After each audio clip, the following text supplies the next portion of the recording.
I was diagnosed with type 1 diabetes at age 16, and I never threw away a single vial. That was 1974, 52 years ago.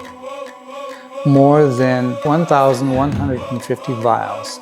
Each one kept me alive. Individually, they were just garbage. Together, they are 52 years of survival.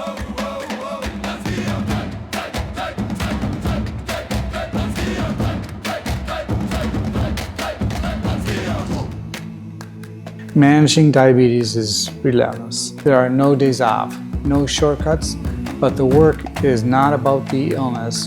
It is about persistence and hope. I built this with my wife and my sister, both of whom support loved ones with T1D and see up close the constant vigilance it requires to survive. It's called No Days Off. Come see it at ArtPrize in Grand Rapids. Get up and brush my teeth.